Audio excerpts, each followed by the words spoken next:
Bonjour à tous, aujourd'hui très content de vous retrouver sur le BTC face au dollar qu'on va analyser ensemble comme d'habitude. On va voir si le plan il tient encore, si le décompte est encore bon, etc. Est-ce qu'on va encore dans les objectifs donnés dans les vidéos précédentes.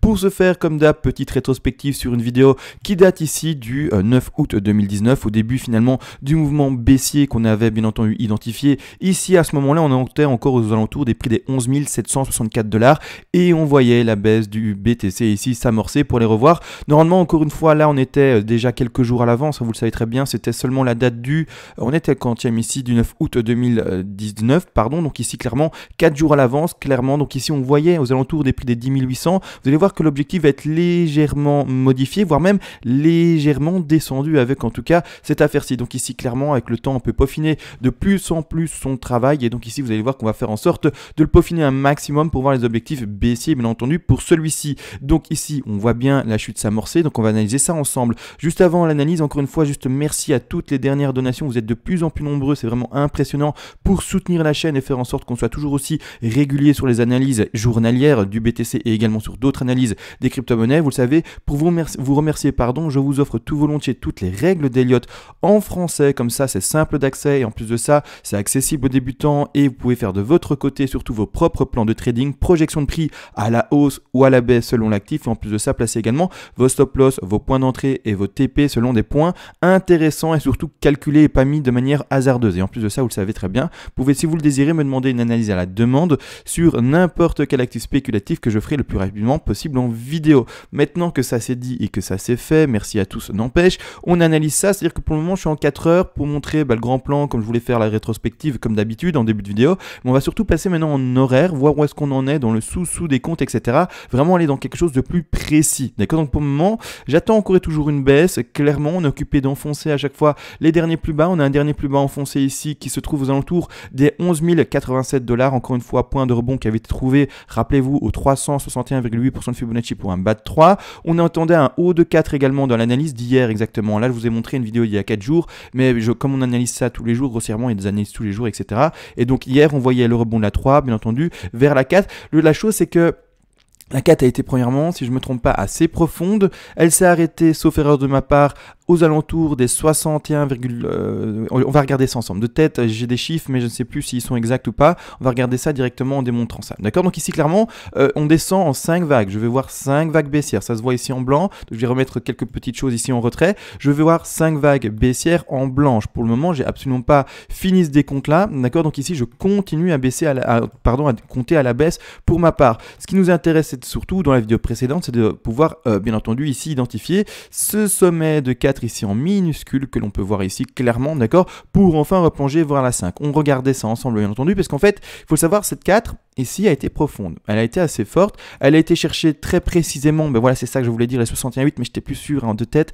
très précisément les 61,8% de Fibonacci, ça c'est vraiment le sommet de mèche qui va taper, poum, les 61,8 et on repart à la baisse. Donc ici, clairement, avec la chute qui est par après, je suis obligé, comme vous le voyez ici, d'acter ma 4 ici et maintenant de partir dans une ABC qui est montée ici, hein, c'est ce qu'on travaillait ensemble, et pour enfin continuer à chuter. Donc pour ma part, on doit continuer à chuter, j'aimerais fortement, bien entendu, qu'on confirme la baisse plus fortement avec vraiment ce cassure ici de bas de 3 aux alentours des 11 088 $. N'empêche, on a déjà cassé pas mal de niveaux. Ici, clairement, on a cassé le dernier plus bas qui était fait aux alentours des 11 222 $ et maintenant, actuellement, on a fait un léger plus bas encore une fois, 11 159 $. Le mouvement est bien parti pour continuer à la baisse, à mon sens, parce que clairement, on va bien entendu décompter ça ensemble. On va regarder ce que ça nous fait. Est-ce que d'ailleurs, en fait, les objectifs également qui sont donnés ici aux 10 800 sont encore tenables ou est-ce qu'il va falloir voir des objectifs qui sont plus bas? Pour ma part, vous allez voir, on va voir normalement des objectifs qui sont plus bas. Pour ce faire, on va sous-décompter encore une fois ces vagues-là. Je vais retirer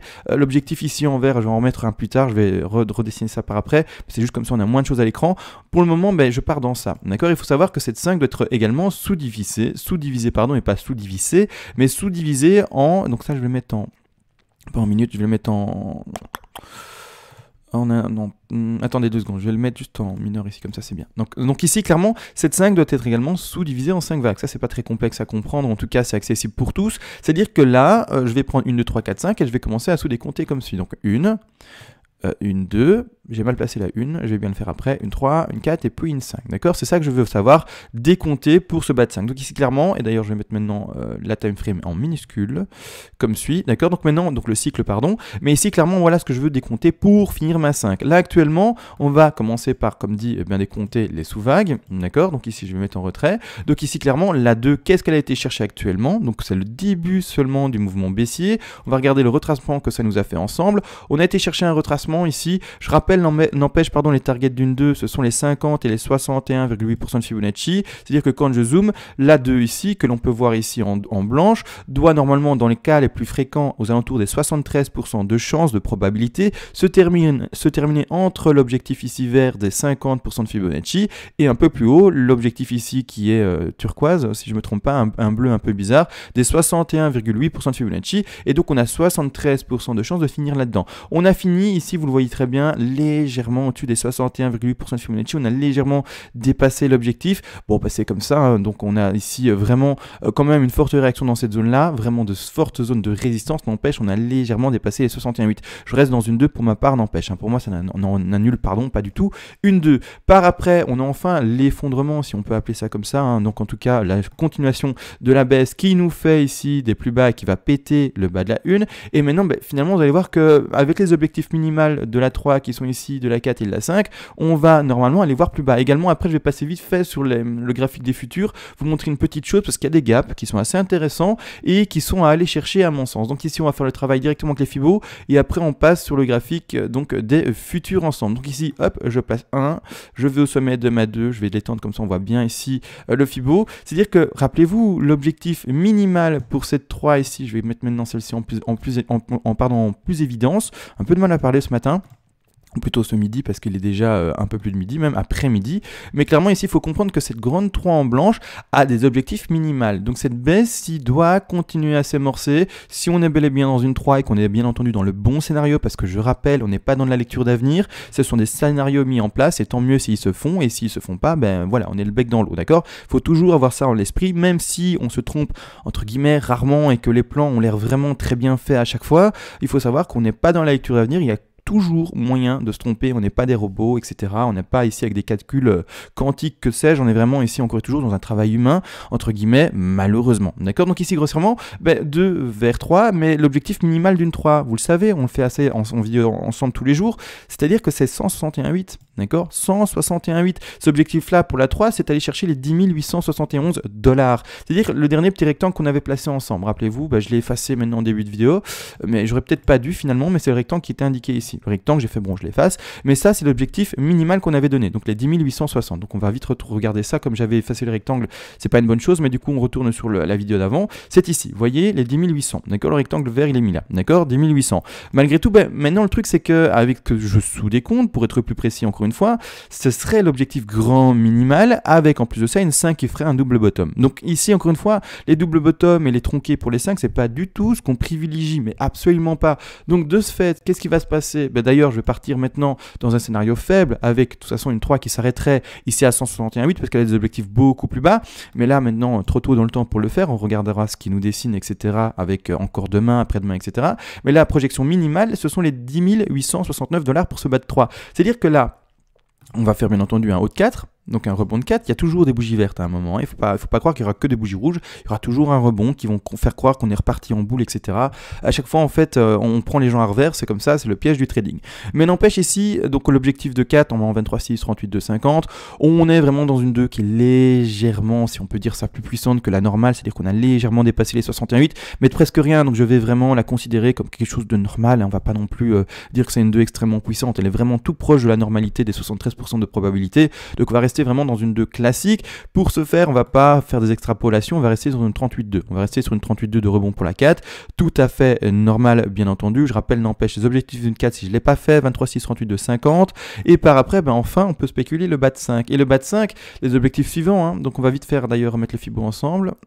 Voici, hop, on met le Fibo comme suit. Donc ici, j'ai bien placé ça. Je vais là où j'ai spéculé mon sommet de 4 actuellement. Pour le moment, c'est que la projection en fait de scénario de prix. C'est-à-dire que l'objectif des 5 dans ce cas-ci sont les 100, 161,8 et 261,8. Donc ici, clairement, il faut comprendre que cette 5-là, d'accord, Pour terminer dans cette zone-là, donc il faudrait que la 3 soit plus faible. Il faudrait que la 3, comme ça vous êtes au courant de tout, n'aille pas à 161,8, qu'on ait le rebond de 4, et là par après on pourra prendre potentiellement l'objectif des 61,8 qui se retrouve là, d'accord? Mais si on va chercher les 161,8 avec la 3, donc on va chercher le prix des 10 867 $, c'est mort, hein, d'accord? C'est mort l'objectif ici. En tout cas, c'est pas du tout ce que je privilégierais du tout, d'accord? Parce que l'objectif du coup, dans le contexte où on va chercher ce prix-là, seront plus les 61,8, mais clairement les 100, donc ici, hein, je vais mettre un petit rectangle pour montrer les sous-objectifs en fait, sont ici les 100, d'accord? Ici par après, on a également les 161,8 qui se retrouvent là, et par après carrément, on a bien entendu également les 261,8. Donc là maintenant, je mets tous les objectifs, bien entendu, il y aura des objectifs à privilégier, oui et non, hein, on va regarder ça ensemble durant cette vidéo aussi. Maintenant, tous les objectifs sont mis, donc cette 5-là, théoriquement, si on ne devait pas faire attention au contexte global et qu'on devait juste travailler des objectifs de 5 simples, sans faire attention finalement à tout le développement et toutes les vagues de plus grande intensité qu'on a, eh bien la 5 pourrait s'arrêter ici aux 10 727,77 $. Encore une fois, c'est une petite zone, hein, on ne peut pas être aussi précis, je vous le dis. N'empêche, par après, on a l'objectif ici des 161,8% de Fibonacci qui se retrouve à 10 505 $. Et le dernier objectif théorique pour une 5 dans ce cas-ci est également les 10 143 $. Donc ça fait une belle chute pour le BTC potentiel. Mais n'empêche, comme dit, il ne faut pas oublier le contexte global dans lequel on se trouve, hein. On se retrouve dans un contexte beaucoup plus grand. C'est-à-dire que, premièrement, le contexte est également plus grand. Avant de parler des vagues, je vais montrer directement en fait les futurs. Directement faire le lien avec les futurs, c'est assez intéressant. Ici, regardez, on a un gap. Déjà, on a deux gaps. Donc là, je suis en horaire. On a deux gaps à observer à l'écran. Les deux gaps, ce sont les suivants. On a un gap qui se situe. Donc je retire l'aimant, ce qui va me gêner pour bien entendu tracer cette affaire-ci. Mais le gap 1 qu'on a, il est là. Le gap, alors pour ceux qui ne savent pas ce que c'est un creux, c'est un vide, c'est un trou, c'est un seau, d'accord? C'est quelque chose où il n'y a rien. Donc vous voyez ici un creux, il n'y a pas de bougie. C'est ennuyeux, hein, d'accord? Et il y a un deuxième creux qu'on peut observer ici. D'accord? Et ici, le deuxième creux. D'accord? Donc, on a le premier gap là, et on a le gap numéro 2 là. Oui, c'est pas super avec les bas de... Je voulais faire des chiffres, mais finalement, c'est pas super. Mais peu importe. On a un gap là et un gap là. Moi, par rapport au plan, vous le savez que j'ai. C'est-à-dire que le BTC, selon le plan donné, eh bien, c'est un BTC qui devrait, dans ce sens-là et dans cet ordre-là, d'accord, faire ceci. Continuer à baisser, remplir ce premier gap, ou en tout cas le combler un maximal, d'accord? Ensuite rebondir, recombler ce second gap, continuer à monter, et par après, enfin, donc faire un fake, en fait, comment appeler ça? Une fake reprise, oups, excusez-moi trompé, qu'est-ce que je fais? Les futurs, ils sont là, excusez-moi, ça a changé de graphique. Eh bien voilà, donc en fait un fake, on va appeler ça une fake reprise de marché haussier, d'accord? Donc ça va refaire une petite hausse, retourner dans des prix assez élevés, et par après, enfin, je m'attendrai au real break en fait, c'est-à-dire qu'enfin on va avoir ceci, d'accord? Boum, real break et retourner à la baisse, et revoir des plus bas, retourner vers les 8000 et quelques dollars, parce qu'on a également un gap ici qui est là-bas en bas, toujours pas comblé, mais qui a des chances d'être comblé. Je rappelle, les gaps ne doivent pas être d'office comblés, il y a différents gaps, etc. Il y a des gaps de rupture qui, par exemple, ne sont pas comblés et qui indiquent un bull run à venir, d'accord? C'est-à-dire qui indiquent une forte bull run, c'est le mauvais terme, mais qui indiquent une forte tendance, d'accord? Une forte tendance indiquée. Donc ici, il faut le comprendre, on a, pour être grossier dans la simplification des choses, on a, on va dire, 9 chances sur 10, 8 chances sur 10, en gros une grosse proportion de chances de combler les gaps qu'on peut rencontrer lors en tout cas de la rencontre d'un des gaps. Excusez-moi, j'ai un peu du mal, je trouve mes mots, je cherche plutôt mes mots, mais ici clairement, c'est-à-dire que ce gap-là a quand même pas mal de chances d'être comblé, c'est-à-dire que pour ma part, on va faire une fake reprise de marché haussier à nouveau, on va faire un léger petit plus haut, et puis boum, rebreak à la baisse, d'accord? Donc non, pas maintenant plonger d'un coup, d'accord? Il faut le comprendre, c'est vraiment ça. On va plonger maintenant, possiblement, mais je m'attends pas à maintenant, là, vous voyez la petite différence à plonger comme ça. Non, je vois d'abord ce scénario où on remonte légèrement, et puis enfin vraiment breaker, d'accord? Donc vraiment, les gens vont croire que ça y est, on a retrouvé un rebond assez puissant sur cette zone-ci, puis qu'on va remonter et que ce sera to the moon. Malheureusement, non, d'accord? En tout cas, le scénario que je mets en place, avec vous, c'est pas du tout ce que je privilégie. Ce que je privilégie, et donc ce que je vais vous montrer maintenant, c'est ça, hein, d'accord? Pour ceux qui ne voient pas bien le plan indiqué, c'est le suivant, hein. Donc ici, hop, je vais mettre ça en visu, mais c'est clairement ça, vous voyez, la baisse de cette affaire-ci, et puis boum, on remonte, et puis après on retrouve notre sommet de B, et puis boum, on rebaisse. C'est vraiment ça, c'est ce que je viens d'indiquer avec des flèches sur l'autre écran, sauf que ici, eh bien, ce sont des lignes roses, d'accord, avec beaucoup plus de dessins et un peu plus complexe en soi. Mais c'est vraiment ça, d'accord, on baisse, on remonte, et puis boum, on rebreak, d'accord, sauf qu'ici, comme dit, c'est avec des petites lignes un peu différentes, d'accord. Donc ici, clairement, il faut savoir que, du coup, le gap, je l'ai pas retenu de tête. Le gap se situe ici aux alentours, on va zoomer dessus, plus précisément. Le gap également qui du coup joue en fait rôle de support et résistance de manière inversée, hein, si n'importe, ça dépend dans quelle tendance on est, mais il faut savoir qu'un gap joue soit niveau de support, soit niveau de résistance. Donc on va retrouver un niveau de support avec ce gap qui se situe aux alentours des 10 605 $, d'accord, 10 605 $. Il faut savoir qu'également les cours entre les futurs et également tout simplement le cours par exemple de Coinbase, de Bitstamp ou d'autres n'ont pas tout le temps et n'ont souvent pas finalement le même cours, c'est-à-dire que le prix du BTC va être légèrement différent selon l'échange sur lequel on se trouve. Même parfois j'ai vu des prix qui étaient différents de plus de 200 $, d'accord. Donc il faut savoir, le cours est légèrement différent, donc on va pas pouvoir non plus s'appuyer ici très précisément sur les 10 600 et se dire bah, Coinbase ça sera exactement ça. Il y a une différence de prix. Actuellement la différence de prix est de 11 360 $ ici sur les futurs pour ici un 11 250 $ sur Coinbase. Donc il faut savoir, il y a des légères différences et encore en plus de ça, ces différences ne sont pas stables dans le temps, d'accord. Donc parfois elles se rattrapent, parfois elles se rattrapent pas, enfin elles sont absolument pas stables, ça il faut le savoir. Du coup ici, donc on répète, la zone de résistance ou de support pardon, ce sont les 10 600, donc ici clairement, c'est-à-dire que là maintenant, pour ma part, donc comme on a une alentour de, comme dit de 150 $ de différence, bah on va plutôt privilégier une zone de rebond ici aux alentours des 10 600, voire même un peu plus, d'accord. Donc ici clairement, la grosse zone de support c'est celle-ci. Alors je vais la dessiner. Enfin la dessiner non mais la tracer avec un petit rectangle. La grosse zone de support c'est ça, d'accord, par rapport au futur, hein. Alors on peut les dépasser légèrement etc, mais c'est important de voir ça pour donner des zones vraiment de support etc. Il faut vraiment s'appuyer un maximum avec un maximum de choses, hein, pour travailler les choses. Donc ici clairement la 5 a le potentiel de retrouver un réel niveau de support ici et on a deux objectifs du coup pour ma part pour le moment à privilégier. L'objectif là-bas en dessous, du coup je vais faire quoi? Je vais l'effacer. Alors c'est une logique à avoir, c'est une manière de faire, bien entendu on peut ou pas le faire comme je le fais. Maintenant de toute façon c'est la projection de prix avec de l'avance et du coup j'essaie de trouver des indices etc pour trouver vraiment des zones de support etc. Tout le monde fait un peu comme il peut, d'accord, bien entendu. Maintenant pour moi ça fonctionne bien comme ça, donc je continue à faire comme ça. Donc ici clairement bah, les objectifs à privilégier bah, c'est ceux-ci, d'accord. Les objectifs, bah, ça c'est plus ici, hein, c'est plus là, hein. Les objectifs à privilégier seront soit là, d'accord. Donc on a bien vu ici la zone de support avec le futur, mais du coup ici je vais privilégier plutôt un 10 723 $, d'accord, voire même ici légèrement plus bas un 10 500 $. Donc oui, la baisse plus puissante que les 10 800, d'accord, on devrait aller voir plus bas. Également, je suis curieux de voir, ici j'ai l'impression quand même que la 5 va avoir du mal à baisser beaucoup plus. Donc je parle de ça, hein, les 5 qui sont en blanche, en très fine. Je vais vite regarder ça, 360, on a fait quelque chose d'assez profond, on va regarder, c'est ça. Donc en gros, ici il faut comprendre une chose, c'est que les objectifs de cette 5 là, d'accord, eh bien, donc de plus grande envergure, clairement sont très faibles par rapport aux objectifs des sous-vagues qui nous dessinent. Donc on partirait sur une extension, il faut comprendre, une extension de cette grande 5-ci que je vais mettre en plus visible parce qu'elle ne l'est pas assez ici, je vais mettre en millénium, de cette 5-ci et donc celle de retrait, celle-ci je vais mettre en retrait, donc ça ce sont les sous-vagues maintenant que je vais remettre en retrait.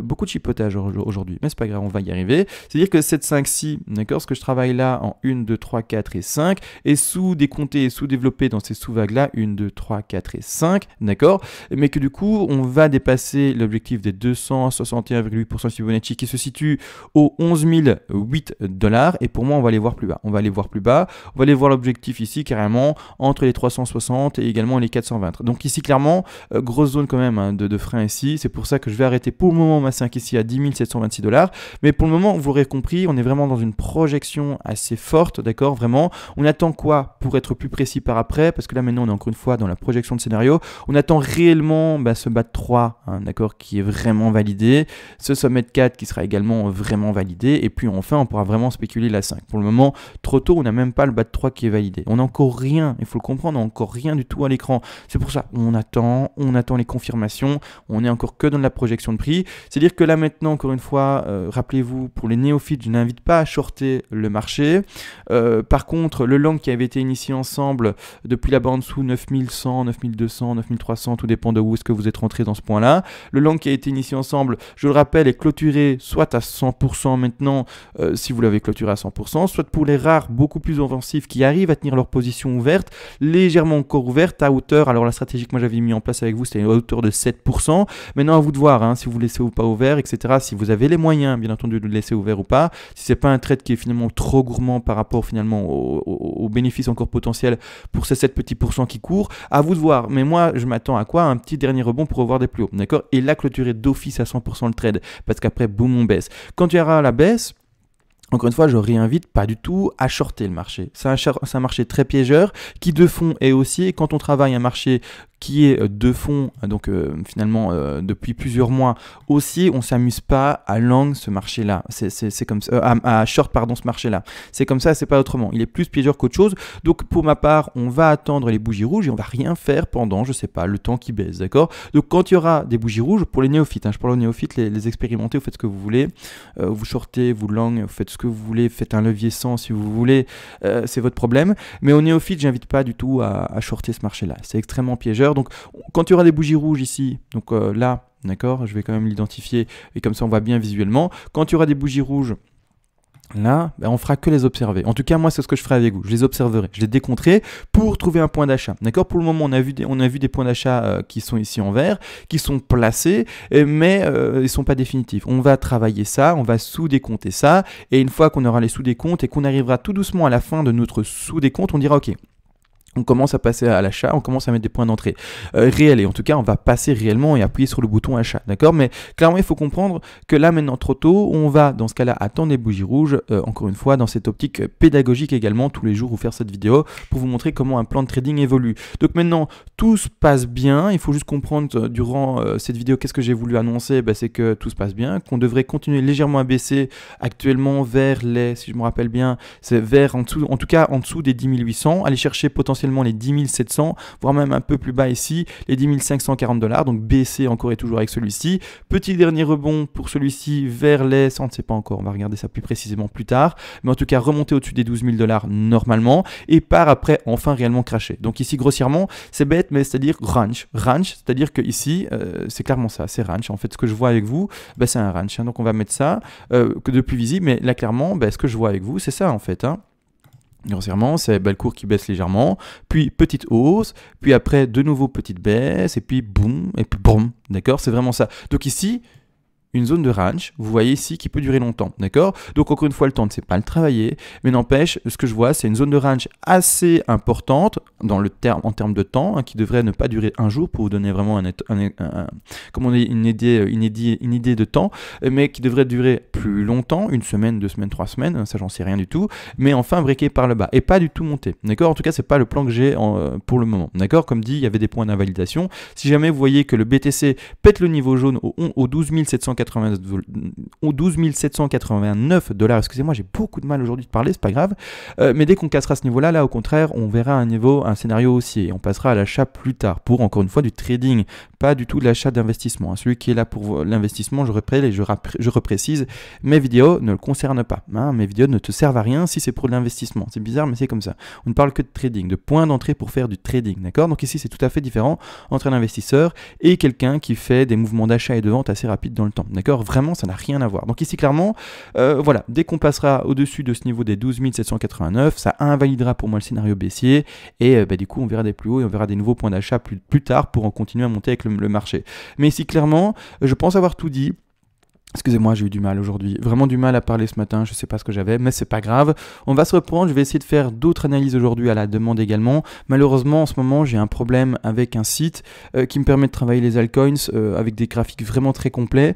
Je vais regarder une alternative maintenant, clairement, je vais chercher un site alternatif pour pouvoir travailler ça parce que ce site est HS depuis 4 jours ou 5 jours maintenant, ça commence à être long. Je pensais pas qu'il allait être HS si longtemps, donc voilà, je vais chercher un site alternatif qui pourrait me proposer des graphiques complets, en tout cas plus complets que ceux de TradingView, donc je vais regarder ça pour les altcoins, je précise, donc je vais regarder ça bien entendu le plus rapidement possible encore une fois. Sur ce, on se laisse encore une fois et ciao.